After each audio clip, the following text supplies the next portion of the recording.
Olá a todos, sou o professor Pedro Lenza e venho aqui explicar o artigo 142 da Constituição Federal. Isso tem sido um pedido de muitos alunos e resolvi trazer de uma maneira diferente, não por meio de live, não por meio de um vídeo no próprio celular, mas de um vídeo pelo qual eu consiga mostrar os artigos da Constituição Federal. Acima de tudo, estou aqui nessa qualidade de professor com o objetivo de trazer as informações técnicas e esta tem sido a minha missão aqui no Instagram.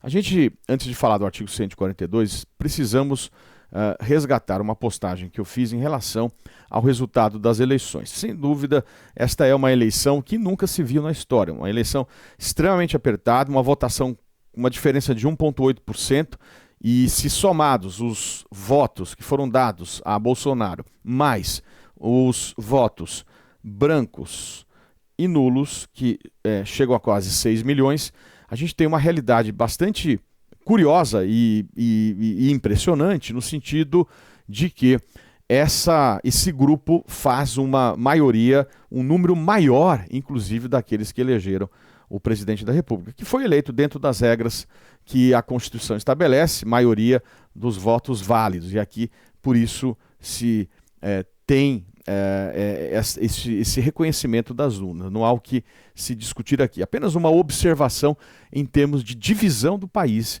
e uma divisão bastante delicada, e uma missão que o novo presidente tem agora de unificação do país. A gente observou também em postagens anteriores o reflexo da maioria que cada um dos candidatos obteve por região no país. Isso ficou claro também nessa outra imagem que já falamos em postagens anteriores. Muito bem, o que acontece é que existe um preocupante movimento de questionamento do resultado das urnas. Por que eu digo preocupante? Porque este movimento vem tendo uma escalada muito delicada e que, se eventualmente não se conseguir conter este movimento, existem riscos gravíssimos para a nossa democracia. O que eu gostaria de dizer aqui é que existe, sem dúvida, e isto é uma realidade, e os números mostram isso, metade da população que está festejando e uma outra metade, e se somado aqui brancos e nulos, uma metade até maior do que a primeira, que estão tristes, ou até revoltados, ou até não aceitando esse resultado. Essa é uma realidade que está sendo observada, inclusive está sendo uma manifestação nas ruas. A grande questão que se coloca, e eu tenho tido esta minha preocupação, é deixar claro que, se eventualmente existe um descontentamento, seja por parte de um grupo extremamente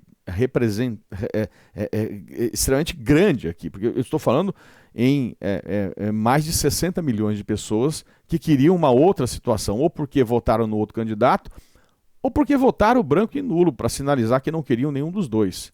Porque, veja, aquele que votou branco e nulo, ele esteve lá, ele esteve no dia da votação, o branco apertou a tecla branco e confirma, ou seja, ele poderia ter escolhido um dos dois, e o nulo, ele apertou um outro número, por exemplo, o 00 e confirma. Ele poderia ter escolhido um dos dois. Ele manifestou o seu descontentamento para qualquer um dos dois lados. Então você tem um número muito relevante aqui, né? Relevante nessa nossa eleição. Agora, o grande ponto que você tem que deixar claro é que o eventual questionamento, seja por parte de um partido, ou do partido que perdeu, ou do candidato que perdeu, ou seja, por parte até da sociedade, esse questionamento ele tem que seguir as regras do jogo. Quando eu digo questionamento da sociedade, a sociedade pode se manifestar. É livre a manifestação do pensamento, o direito de reunião, o direito de protesto, isto tem que ser assegurado. O grande ponto que se coloca é qual é o limite deste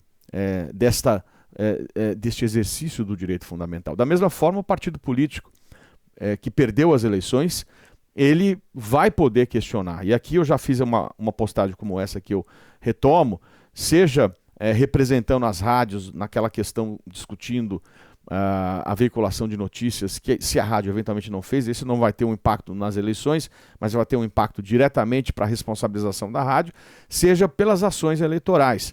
Ação de investigação judicial eleitoral até a data da diplomação. Eu coloquei aqui o fundamento e tudo que se pode alegar, eu não vou aprofundar agora, porque o meu objetivo é falar do 142 e a ação de impugnação de mandato eletivo no prazo de 15 dias contados da diplomação. A diplomação está marcado para dezembro, e apenas para explicar, eventualmente para aqueles que não são da área do direito, a diplomação é um ato formal que antecede a posse.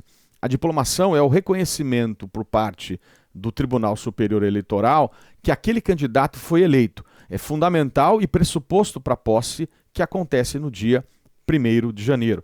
Até já falamos, houve uma emenda que alterou a data para o dia 5 de janeiro, mas essa mudança ela só vai valer a partir das eleições de 2026. Portanto, a posse no dia 5 de janeiro de 2027. Muito bem. Professor, mas eu não estou concordando com o próprio judiciário, eu não estou concordando com os julgadores que interpretam a regra do jogo.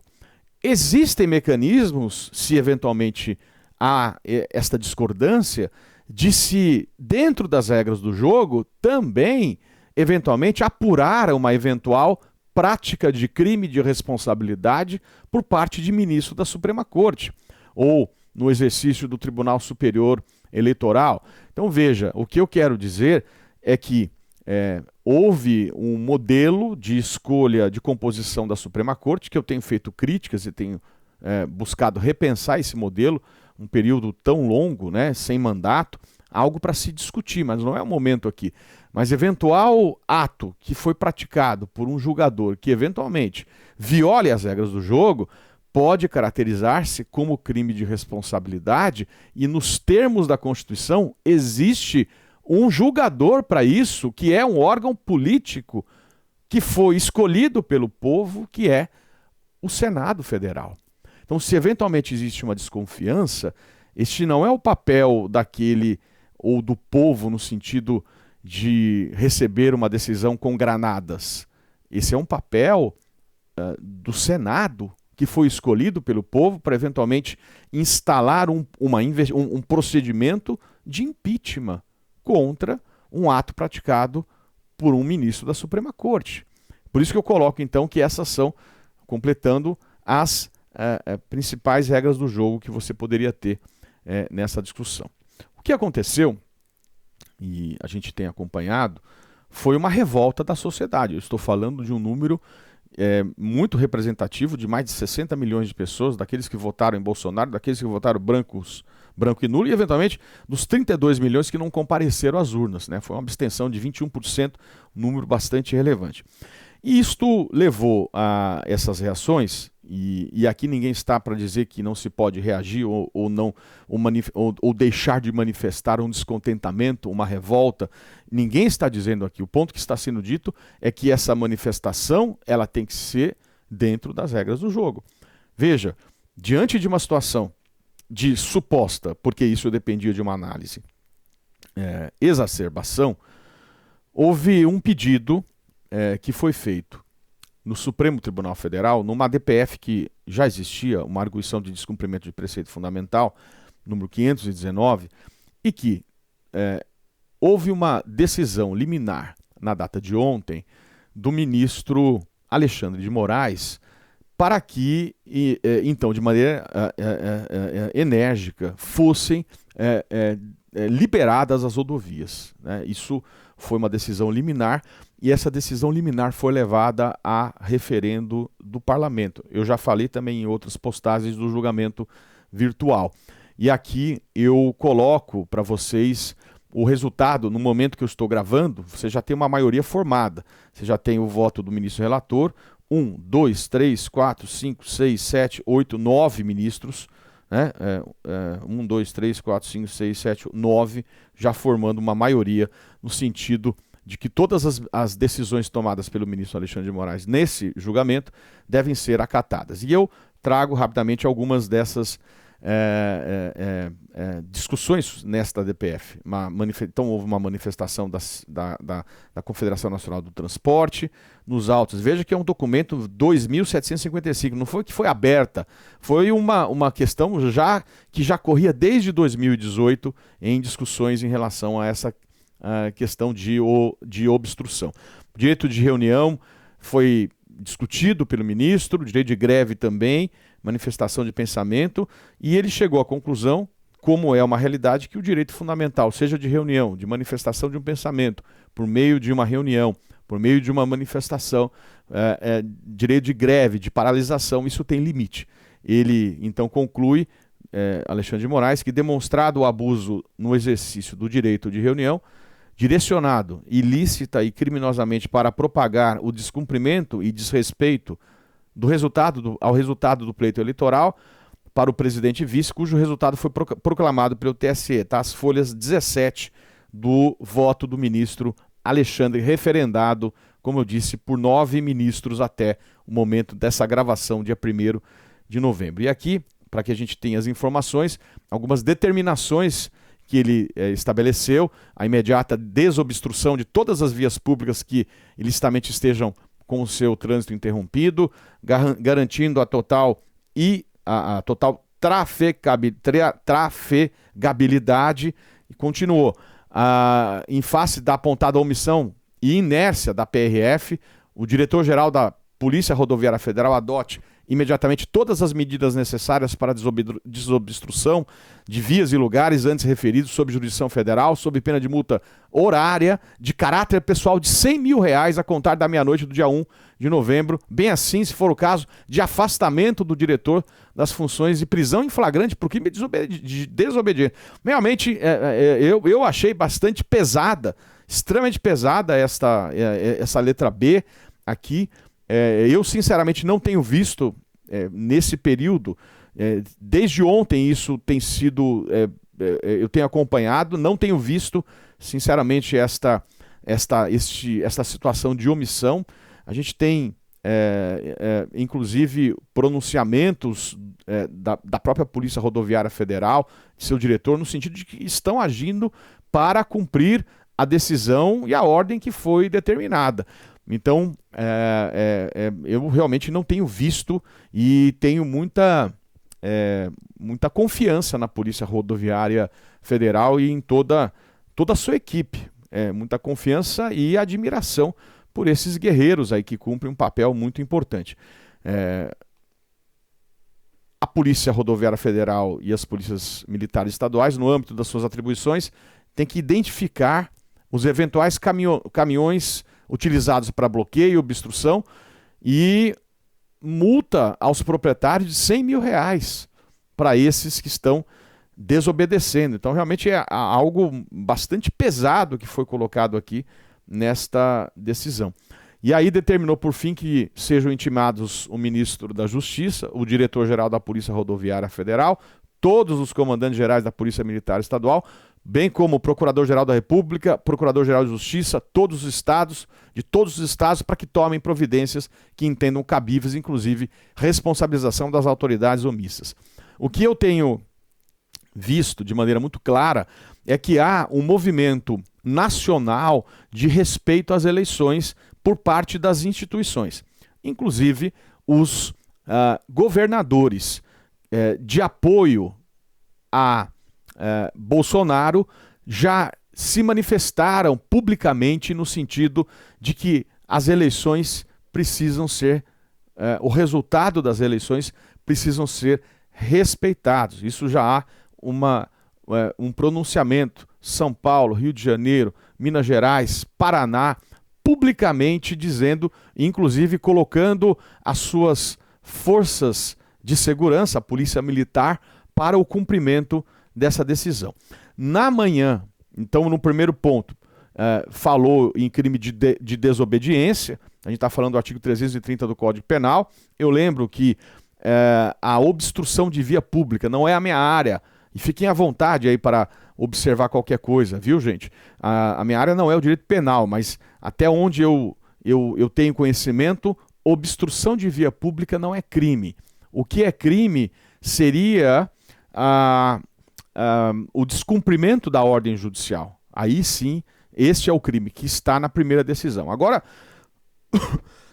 desculpem, o que existe também é que de manhã, na manhã do dia 1º de novembro, o ministro Alexandre, ele deu um outro despacho, agora não só falando em crime de desobediência, mas também nos crimes contra as instituições democráticas. É a lei número 14.197 de 2021, que inseriu artigos ao Código Penal. E eu aqui poderia citar o 359L do Código Penal, tentar, com emprego de violência ou grave ameaça, abolir o Estado democrático de direito, impedindo ou restringindo, etc. Aí tem lá, vocês deem uma olhada no 359L do Código Penal.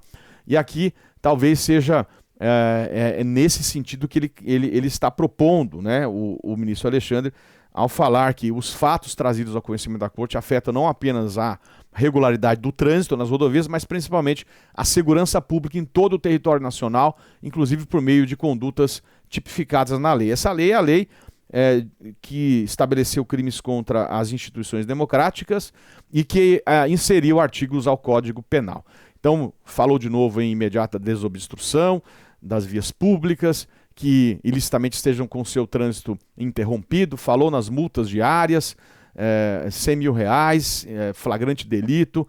Então, realmente, você tem, intimou com urgência governadores, comandantes. Então, eu estou vendo que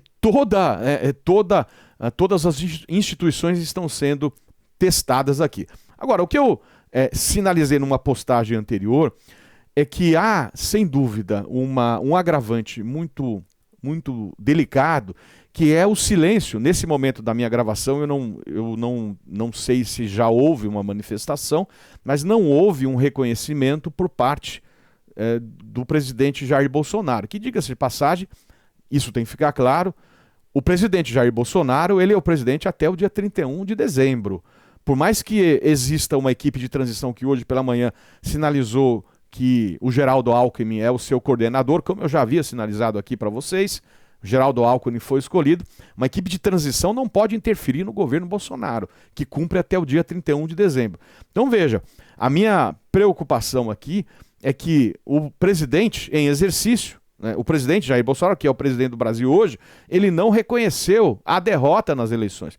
Me fiz até um comparativo com a invasão do Capitólio nos Estados Unidos no post anterior. E, de fato, se eventualmente tivesse uma manifestação dele, e por mais que seja difícil, até do ponto de vista pessoal, acima de tudo, não só, né, mas a dificuldade ela é violenta de assumir, especialmente diante de uma votação tão apertada. Ninguém está deixando de entender, mas esse silêncio ele é complicado e ele é perigosíssimo, porque se não há um posicionamento formal do Bolsonaro nesse sentido, isso pode virar uma bola de neve. Então é fundamental que Bolsonaro venha a público, reconheça o resultado das urnas e estabeleça a sua eventualmente candidatura para o próximo ano, daqui a 4 anos.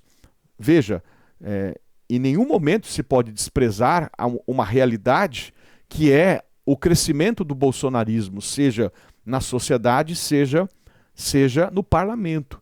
E isto, portanto, pode, então, permitir que ele venha a candidatar-se novamente e que a sociedade possa testar o terceiro mandato de Lula e, eventualmente, uma nova oportunidade, porque realmente o país está dividido, isso ninguém pode negar.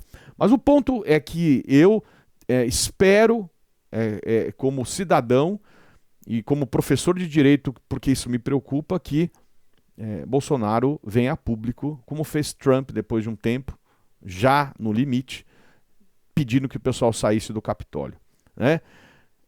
Agora, veja, eu trago aqui uma postagem do Twitter do ministro da Justiça e Segurança Pública, que é o ministro do Bolsonaro.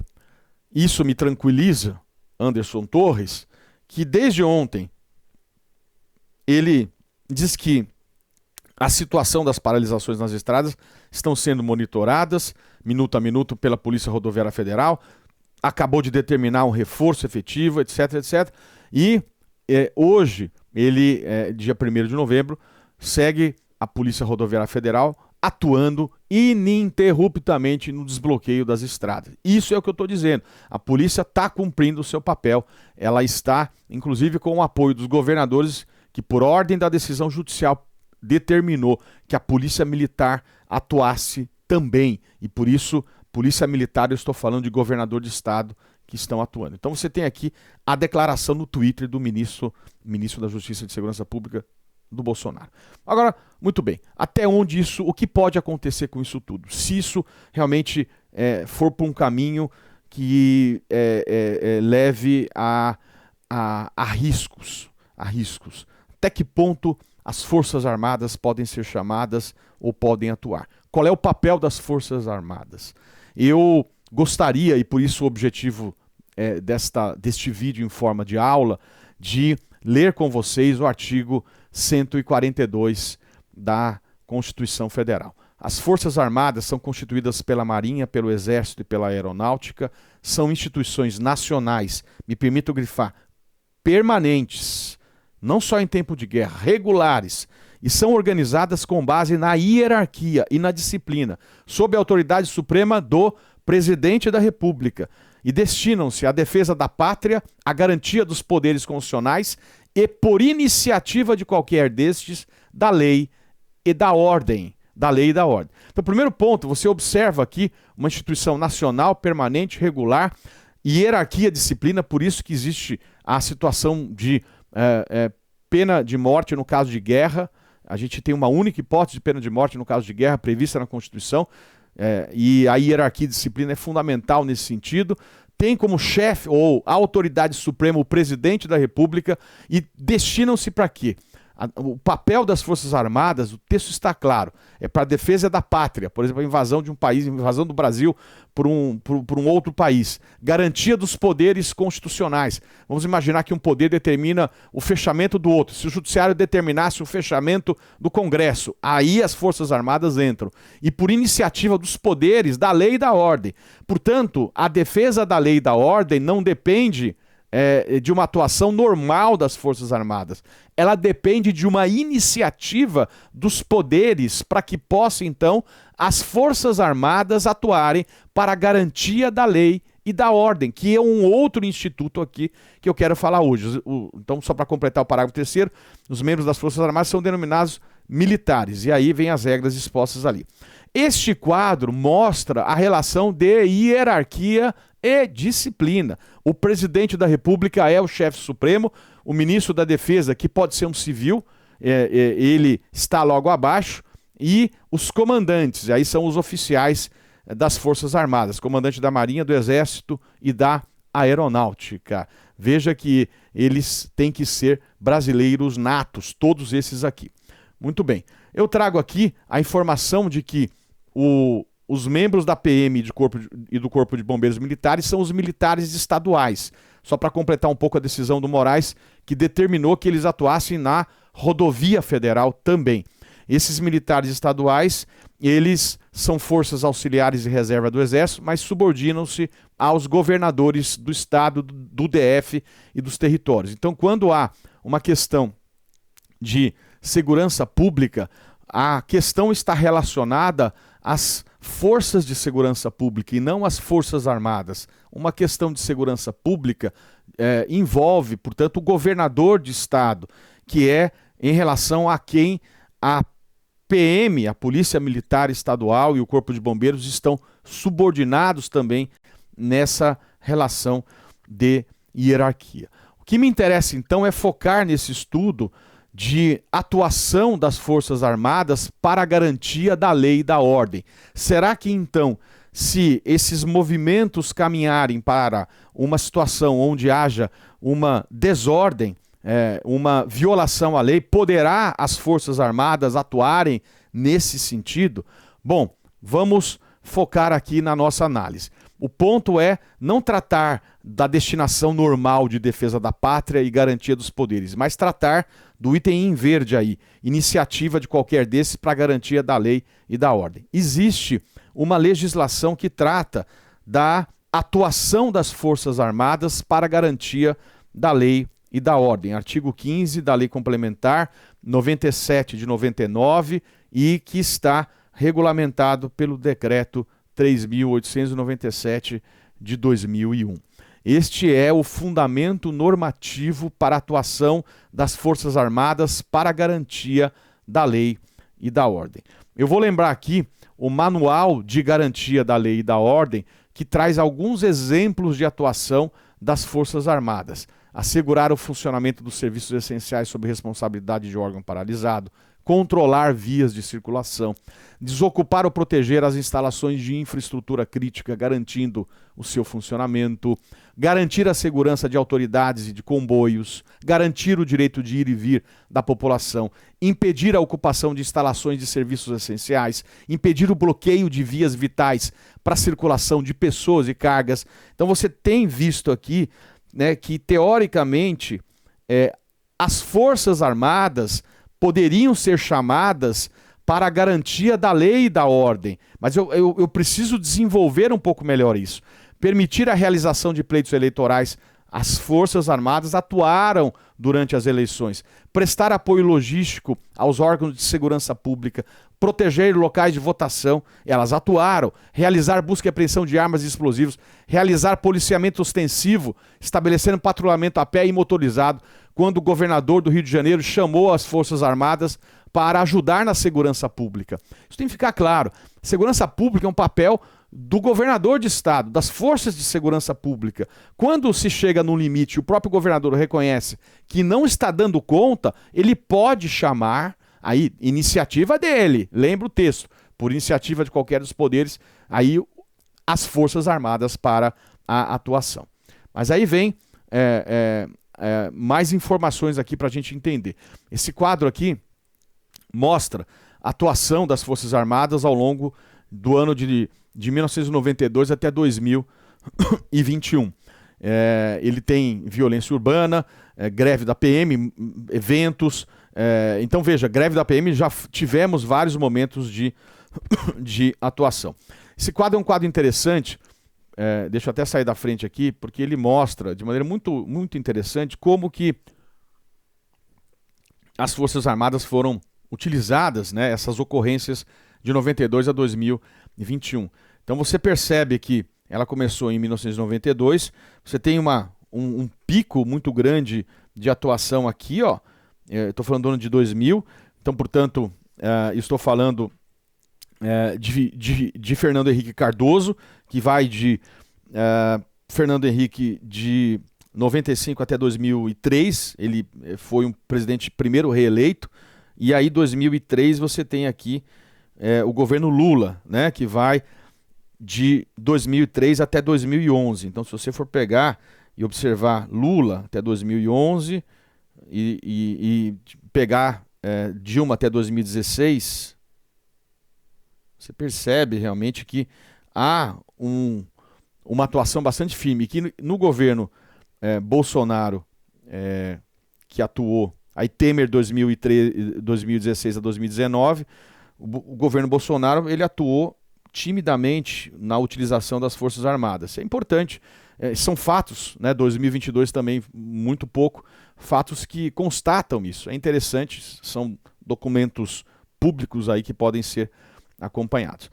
Mas muito bem, o que diz o artigo 15, parágrafo 1º da Lei Complementar que disciplina o assunto? Compete ao presidente da República a decisão do emprego das Forças Armadas por iniciativa própria ou em atendimento a pedido manifestado por quaisquer dos poderes constitucionais por intermédio dos presidentes do Supremo, do Senado ou da Câmara. Então, portanto, a decisão de emprego das Forças Armadas para a garantia da lei e da ordem é algo que depende de uma decisão exclusiva do presidente da República e que, no caso de haver uma situação específica de o pedido dos poderes, não há como se pensar o emprego das Forças Armadas por decisão judicial.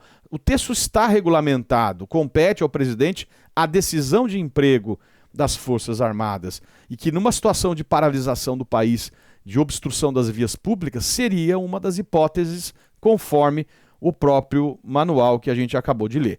Então a gente precisa conhecer, por isso que eu quis gravar esse vídeo com as informações. A atuação das Forças Armadas na garantia da lei e da ordem por iniciativa de quaisquer dos poderes ocorrerá de acordo com as diretrizes baixadas em ato do presidente da República após, vejam bem, esgotados os instrumentos destinados à preservação da ordem pública e da incolumidade das pessoas e do patrimônio relacionados no artigo 144. Portanto, não dá para se pensar o imediato uso das Forças Armadas nesta hipótese, que em tese é possível, sem que os meios cabíveis sejam esgotados. E é o que está fazendo a Polícia Rodoviária Federal, junto com o apoio da Polícia Militar.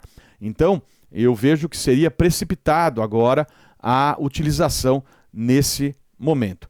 E aí o texto ele continua, considera-se esgotados os instrumentos relacionados no 144, quando em determinado momento forem eles formalmente reconhecidos pelo respectivo chefe do Poder Executivo federal ou estadual como indisponíveis, inexistentes ou insuficientes. Foi o caso do governador do estado do Rio de Janeiro, que reconheceu como não tendo mais condições de cuidar de segurança pública. E aí o Exército ocupou a segurança pública. Na hipótese de emprego nas condições do parágrafo 3º deste artigo, após mensagem do Presidente da República, serão ativados os órgãos operacionais das Forças Armadas que desenvolverão de forma episódica, com área previamente estabelecida e por tempo limitado, isso é fundamental, hein, gente, a sua atuação. Determinado o emprego das Forças Armadas, na garantia da lei e da ordem, caberá à autoridade competente, mediante ato formal, transferir o controle operacional para as forças de segurança.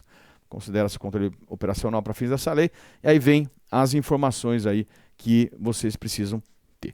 Agora, o ponto fundamental que a gente precisa deixar claro, depois de toda essa explicação, que eventual utilização das Forças Armadas, ela jamais pode ser utilizada para resolver o eventual conflito entre poderes. As Forças Armadas, eu peço muita licença aqui a alguns autores, alguns doutrinadores que sustentaram o contrário, mas as Forças Armadas não têm o papel de poder moderador. A gente viu toda a explicação nos termos da Constituição e da lei. E isso, inclusive, já foi judicializado no mandado de injunção 7311. Conforme decidiu Barroso, nenhum elemento de interpretação literal, histórico, sistemático ou teleológico autoriza dar ao 142 na Constituição o sentido de que as Forças Armadas teriam uma posição moderadora hegemônica. Embora o comandante em chefe seja o Presidente da República, não são elas órgãos de governo. São instituições de Estado, neutras e imparciais, a serviço da pátria, da democracia, da Constituição, de todos os poderes e do povo brasileiro. Então, poder moderador só ocorreu uma vez no Brasil, que foi durante o Império. O imperador tinha o poder de executivo e de moderador também. O texto de lá para cá e o texto de 88 é claro, o eventual conflito entre poderes é resolvido por um mecanismo de freios e contrapesos ou de checks and balances. É assim que se resolve o eventual conflito entre poderes. Jamais as Forças Armadas, e eu insisto nisso, com o máximo respeito a alguns autores, mas jamais elas podem atuar para solucionar eventual crise entre os poderes. No caso, o Executivo, que em exercício não aceitaria, em tese, uma derrota nas eleições, e o Judiciário, que está em choque reconhecendo o resultado das eleições. Isso não é resolvido pelas Forças Armadas. Jamais. É resolvido, conforme eu disse, por meio das técnicas, pelo meio das ações previstas na lei eleitoral e por meio dos mecanismos que estão previstos dentro da Constituição. Eu deixo claro que uma decisão judicial, por mais absurda e ilegal que seja, ela tem que ser cumprida. O eventual descumprimento de uma decisão judicial, ele deve se dar nos termos das regras do jogo. Se uma decisão é ilegal, por meio de habeas corpus, por meio de recursos, por meio de ações eleitorais. Agora, se eventualmente o julgador, em tese, e estou discutindo isso em tese, praticam um eventual crime de responsabilidade, existe um mecanismo de checks and balances, que é o papel do Senado Federal de apurar eventual crime de responsabilidade praticado por um eventual ministro da Suprema Corte. Veja que a sociedade está representada no parlamento e por mais que, eventualmente, você esteja diante de uma situação onde o presidente da República eleito ele não tem a maioria de uma sociedade, existem representantes do povo que estão ali para cobrar e fiscalizar o presidente eleito. Se eventualmente a sociedade não admite ou não reconhece ou não quer uma pessoa como presidente, existem os seus representantes na Câmara e no Senado que têm um papel fundamental para fiscalizar o que este presidente ele está fazendo e o que ele vai fazer pelo país. E que fique a mensagem final. O presidente eleito, ele foi eleito e reconhecido nas urnas. Isso vai ter que ser respeitado. Eu não estou pedindo para ninguém concordar ou aceitar pacificamente no sentido de vou aceitar agora. Agora, a reação tem que ser uma reação, e pode existir, deve ser respeitada, mas deve ser uma reação dentro das regras do jogo. Tem que ser uma reação de acordo com as regras do jogo. Foi aquela situação específica de receber uma ordem judicial com uma granada. Isso não é admitido dentro do Estado democrático de direito. E espero duas coisas do presidente em exercício e do presidente eleito. Primeiro, que Bolsonaro reconheça o resultado das urnas. Eu não estou dizendo que vai ser fácil, especialmente para a pessoa, o ser humano, reconhecer isso, uma votação tão apertada, tão delicada, tendo mais de 60 milhões de pessoas que não concordam com quem foi eleito. É uma realidade. E segundo, que Lula, ele governe como já prometeu no seu primeiro pronunciamento, não só para os outros 60 milhões, mas ele governe para o Brasil. É isso que se espera. E o nosso papel como cidadão, como professor, é trazer as informações de maneira técnica aqui. É isso que eu queria fazer. Peço licença por um vídeo longo e acho que com isso eu consigo explicar. Eu tenho muita confiança que tudo vai ser resolvido. Eu tenho muita confiança que agora estamos todos dentro de um mesmo avião. Por mais que você não goste do comandante, a gente tem que caminhar junto, tem que fiscalizar, tem que estar de olho, mas juntos crescermos para que esse país ele se transforme. Amigos, muito obrigado pela atenção. Sou o professor Pedro Lenza e espero ter contribuído. Valeu.